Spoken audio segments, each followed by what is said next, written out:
le gusta pensar rápido y sencillo. Nos decía que les duele pensar, al hombre le duele pensar en este tiempo. También hago referencia a lo que nos decía la doctora Brenda, la que nos hablaba del arte. Y yo, en resumen, decía, bueno, ponía que el arte o el artista debe ser una persona original. Normalmente es la persona que busca, en un mundo sin forma, busca una luz, algo que lo referencie. Yo hago aquí la pregunta al ponente, al maestro Juan, que nos estaba platicando de los animes, y platicamos con el padre Aurelio en la mañana que los jóvenes, o al menos en mi era, cuando se veía lo de Dragon Ball y esas cosas, surgieron muchos jóvenes que les gustaba copiar lo que veían en sus imágenes de caricatura. ¿Cómo o qué propuesta podría tener usted de manera filosófica o sociológica para que el joven crea en él mismo, para que el joven confíe en sí mismo y deje de copiar actitudes de caricaturas? Yo sé que no todos vamos a ser iguales y tampoco voy a moldear como yo quiero a las personas, pero ¿cómo podrían identificarse ellos o cómo podrían encontrar una identidad de ellos mismos para poder hacer una sociedad mejor? Y le pregunto al padre también, de una manera pastoral, ¿cómo podría el joven en la actualidad confiar en la iglesia? No en los templos, no en las estructuras, en su religión y en su iglesia. ¿Cómo podría confiar el joven ahorita en su iglesia? Y a la maestra Mónica, aprovecho la palabra. ¿Qué tan difícil o qué tan fácil es convivir con el migrante ahorita? Porque la verdad sí asusta, y más porque se han estado involucrando mucho más en la zona metropolitana de Guadalajara. Antes estaban en las vías y hace 3 o 4 años pues yo me tocaba ir para el museo, yo estudiaba en la UDG y tenía que agarrar periférico y los veía ahí en la avenida Vallarta en periférico, pues los veía a todos los migrantes ahí. Y hace unos 2 meses los vi aquí en Plaza Tepeyac y dije, ay, ya se están viviendo muy para acá. Sí asusta porque no los tenías tan cerquita. ¿Qué tan difícil o qué tan fácil es convivir con ellos? Y ya. Muy bien, interesante tu pregunta, ¿no? También me parece que habría que contextualizar. Me parece que esa es una de las grandes interrogantes o digamos cuestionamientos de esta modernidad líquida, ¿no? Como diría Bauman. De alguna manera hoy de hecho nos pesa hasta, me parece, el concepto de identidad, ¿sí? Hoy hablamos de estas también identidades líquidas, esta cuestión de identidad como algo permanente, ya parece ser que ya no aparece tan atractiva. Me parece que algo complicado finalmente en este contexto, o por ejemplo lo que tú dices de cómo lograr esta identidad, que el joven no copie otras culturas, otros imaginarios. Me parece que habría que matizar, porque por un lado hoy estamos en una sociedad globalizada. Ustedes, los chavos, participan de las redes sociales, ¿no? Seguramente a lo mejor, no sé, ya han bailado por ahí el Harlem Shake, ¿no?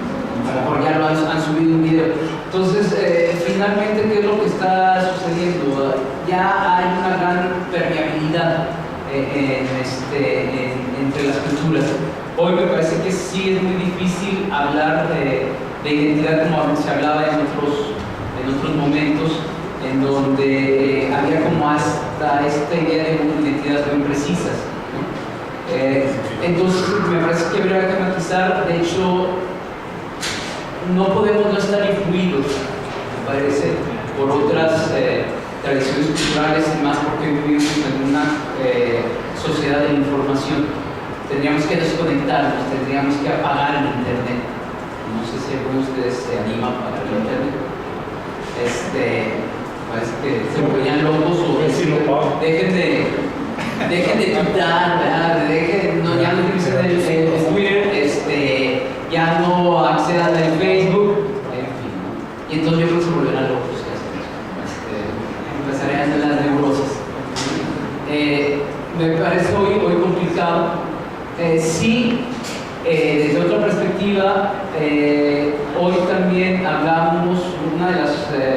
situación o digamos características de esta sociedad postmoderna también es que de alguna manera se han acabado los metarrelatos, estas grandes construcciones, y atendemos también a los microrelatos.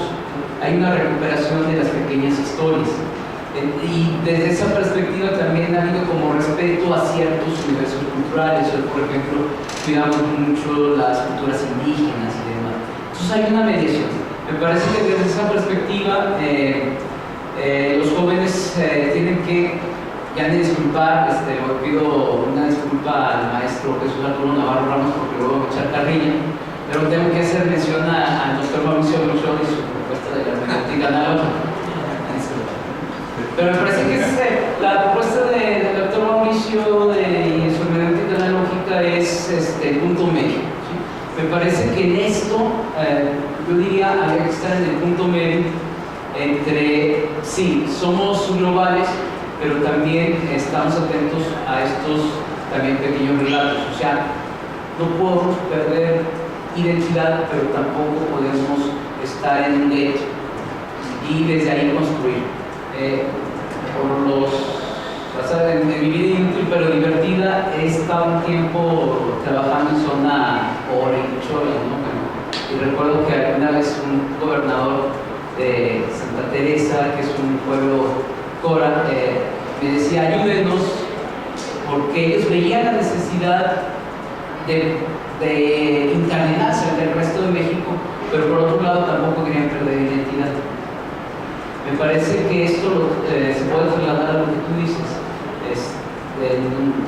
Tenemos contexto, tenemos de hecho una cultura que me parece que debemos preservar, identidades culturales, identidades del propio joven, pero por otro lado, nuestra realidad es que ya somos esa aldea global.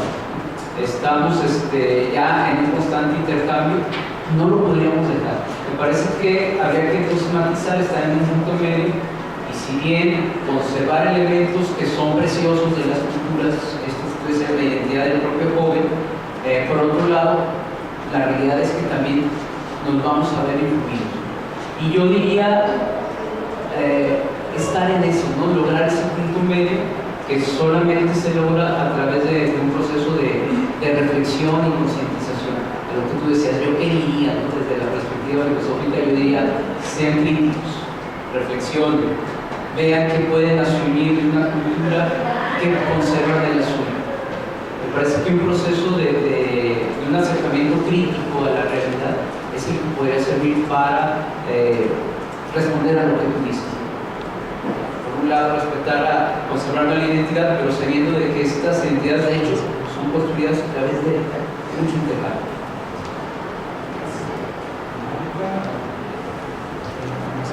Bueno, pues respondiendo un poquito a tu pregunta, creo que la pregunta es muy subjetiva en términos como, yo creo que la única manera en la que yo te la podría responder es a partir de mi experiencia, ¿no? Y sí, yo creo que sí es un gran reto.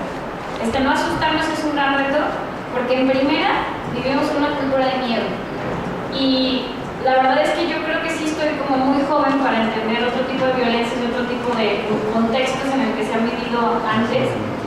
Pero ahorita nos ha tocado en México vivir una cultura de miedo. Y entonces, ¿en dónde nos refugiamos? Por ejemplo, o sea, nada más así con un ejemplo, todos los espacios públicos que son de todos han sido tomados por gente que no tiene miedo, y los que tenemos miedo a perder algo, o a que nos creemos esos discursos, o que no posicionamos un discurso de paz, o que creemos en esta guerra contra el narcotráfico, o que creemos en estructuras excluyentes, entonces nos alejamos de la calle, creamos fotos, dejamos de ser colectivos, dejamos de ser comunidad, dejamos de reflexionar acerca de lo que reflexionamos, ¿no?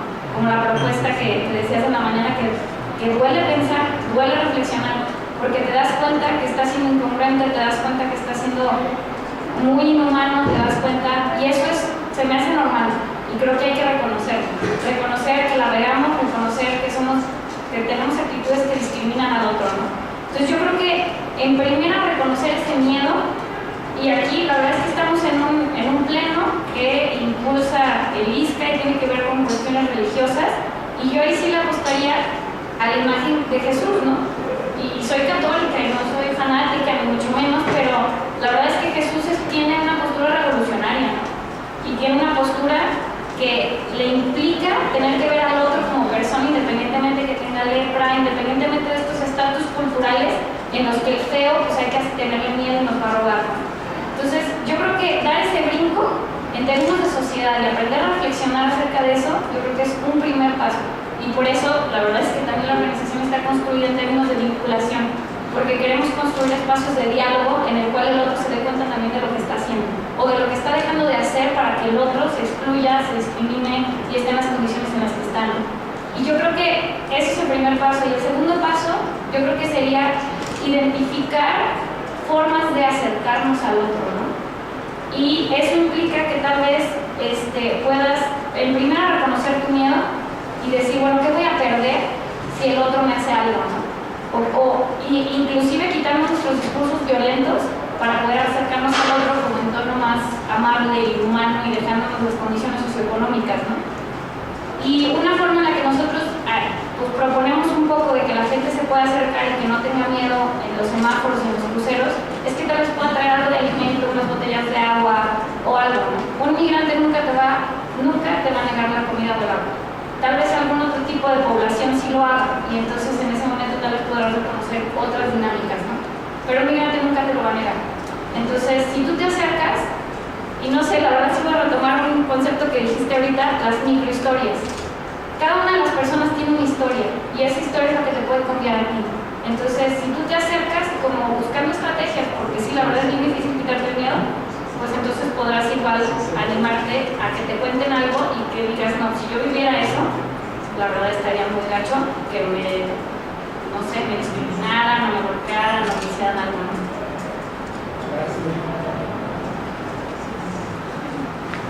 Muy breve.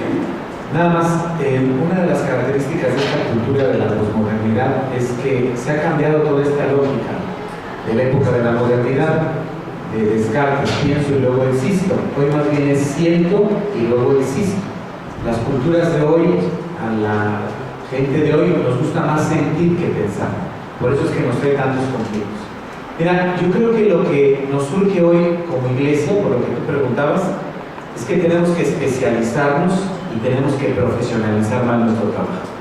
Es decir, sentarte aquí con colegas como ellos es muy a todo, porque comprendes el anime y el manga y dices, entonces por eso es que el joven descubre esto y vive de esto, ¿me explico? Y cuando tú conoces la cuestión de los migrantes, pues eso automáticamente te quita el miedo.